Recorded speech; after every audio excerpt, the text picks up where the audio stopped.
चतुर्थी का व्रत करने वाली जो माताएं होती हैं, जो चतुर्थी का व्रत करती हैं, आज भी चतुर्थी मान्य हो रही होगी, तो चतुर्थी का जो व्रत करने वाली होती हैं, जो चतुर्थी का पूजन करने वाली होती हैं, उनके भीतर का एक भाव होता है कि जैसे ही शाम का समय आए चंद्रदेव का पूजन करें, चंद्र जब प्रकट हो जाए, कलश भर लिया, उसके नीचे आखा दाना रख दिया, चावल गेहूं जो भी आप रखते हो पूजन के लिए, ऊपर पात्र आदि रख दिया, जलाशय, फिर अपन ने घी का दिया लगाकर पूजन भी कर ली। तो जो चतुर्थी का पूजन करने वाली होती हैं, जो चतुर्थी का नियम व्रत धारण करने वाली होती हैं, बड़ी बड़ी चतुर्थियां करती हैं या उसका नियम धारण करती हैं, तो चतुर्थी का जो पूजन करती है वो किस चीज के लिए होता है? केवल संतान, पुत्र, परिवार, हमारा कुटुंब, हम जिस कुल में हैं, हमारा कुल वैभव की ओर बढ़े, संपदा की ओर बढ़े और उसकी आयु बढ़े, उसकी आयु बढ़े, वैभव बढ़े। बहुत ध्यान दीजिएगा महाराज, चतुर्थी की पूजन में जो आप आखा दाना रखते हो, गेहूं वगैरह कुछ भी जो भी रखते हो, उसकी बड़ी महत्वता होती है महाराज।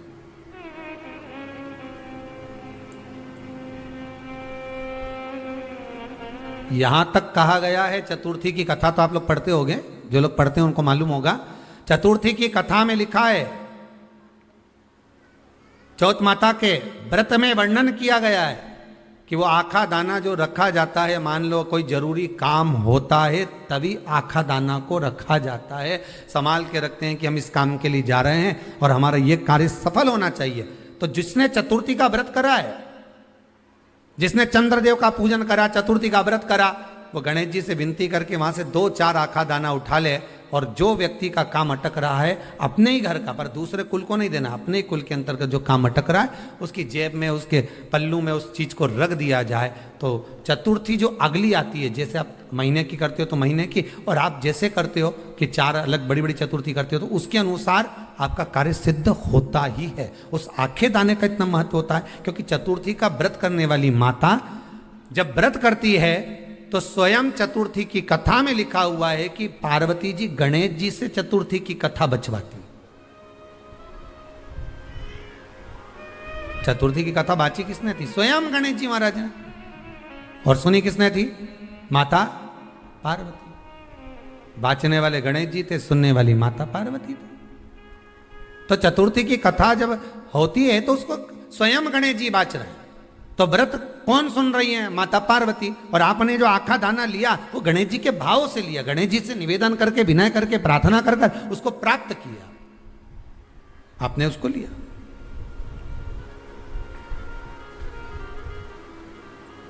फल प्रदान कर देता है, कार्य की सिद्धता देता है। और एक और चीज ध्यान रखिएगा,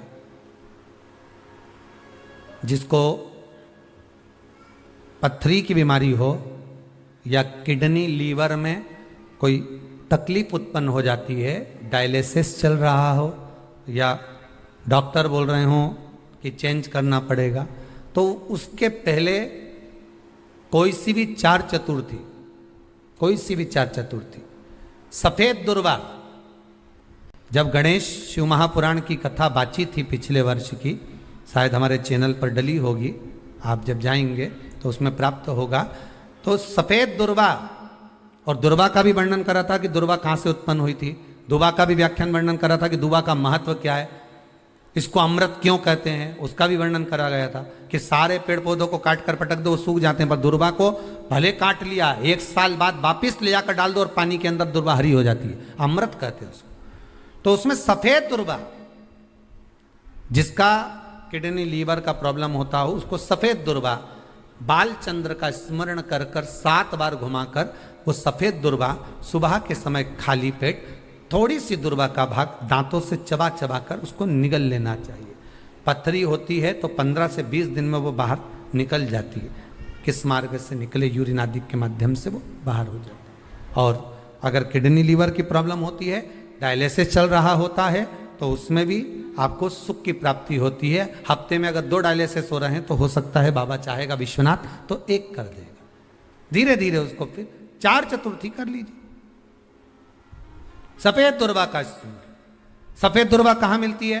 तो कहा जहां जलाशय होता है, जहां कुआं हो, बावड़ी हो, तालाब हो, पानी जहां भरा रहता है, उसके नजदीक में सफेद दुर्वा उत्पन्न होती, सफेद दुर्वा मार देती। सफेद दुर्वा का स्मरण कर, शिव कथा कह रही है, अगला वर्णन किया है भगवान। तो बालचंद्र चतुर्थी का स्मरण करते हुए कहा कि आप जो व्रत कर रहे हो उस व्रत की पूर्णता में जिस भगवान का भजन कर रहे हो उस भगवान से पूर्ण फल की कामना हो। आप दिन तुम्हारा प्रदोष का व्रत रहता है, जिस दिन तुम्हारा एकादशी का व्रत रहता है, जिस दिन तुम्हारा सोमवार का व्रत रहता है, जिस दिन तुम्हारा मंगलवार का व्रत रहता है, जिस दिन तुम्हारा कोई व्रत रहता है, सबसे ज्यादा गुस्सा तुम्हें उसी दिन आता है। सबसे ज्यादा क्रोध किस दिन आएगा? उसी दिन आएगा। क्यों?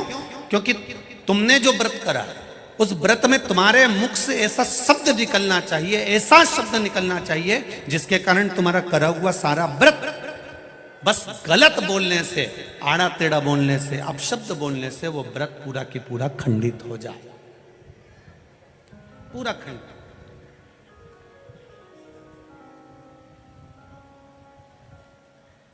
ये पूरी दुनिया की पहली कथा है जिसमें 48 घंटे पहले पूरे पंडाल भर चुके थे।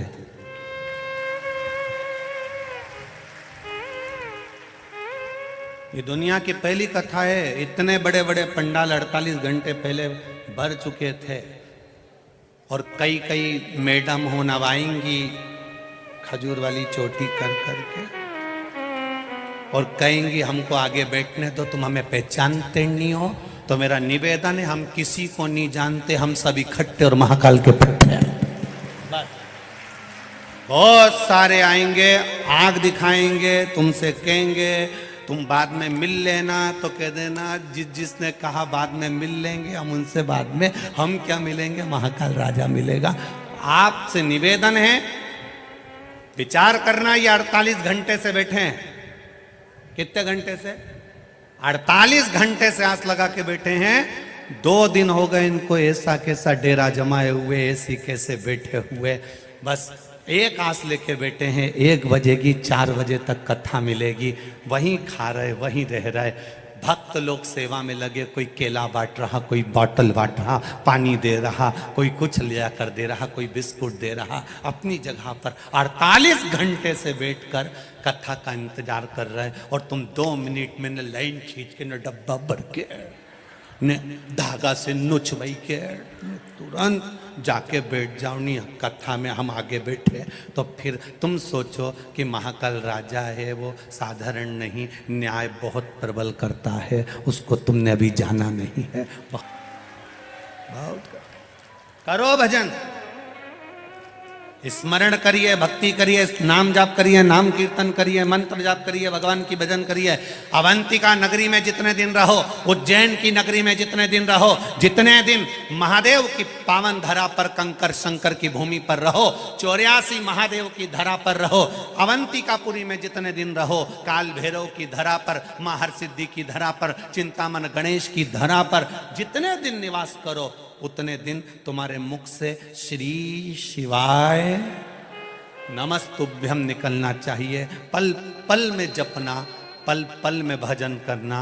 वो राजा है, अपनी प्रजा से रोज मिलने जाता है। मेरा विश्वास करता है दुनिया में कहीं किसी राजा की सवारी नहीं निकलती, केवल उज्जैन में महाकाल राजा की सवारी निकलती है। प्रतिदिन हर सोमवार बड़े से बड़े फंक्शन में, सावन हो, भादो हो, कुंवार हो, कार्तिक हो, कोई भी अधिक मास हो, मेरे महाकाल बाबा अपनी प्रजा से मिलने के लिए साथ निकलते हैं, केवल उस प्रजा का हाल जानने के लिए। तो मेरा विश्वास कहता है अभी भले महाकाल राजा की सवारी ना निकले, पर मेरा विश्वास कहता है वो ताले तोड़कर रोज 7 दिन तक तुमसे मिलने के लिए आएगा, प्रतिदिन आएगा।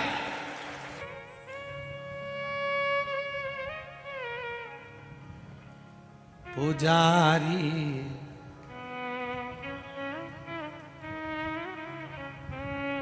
पुजारी खोल जरा पटरा,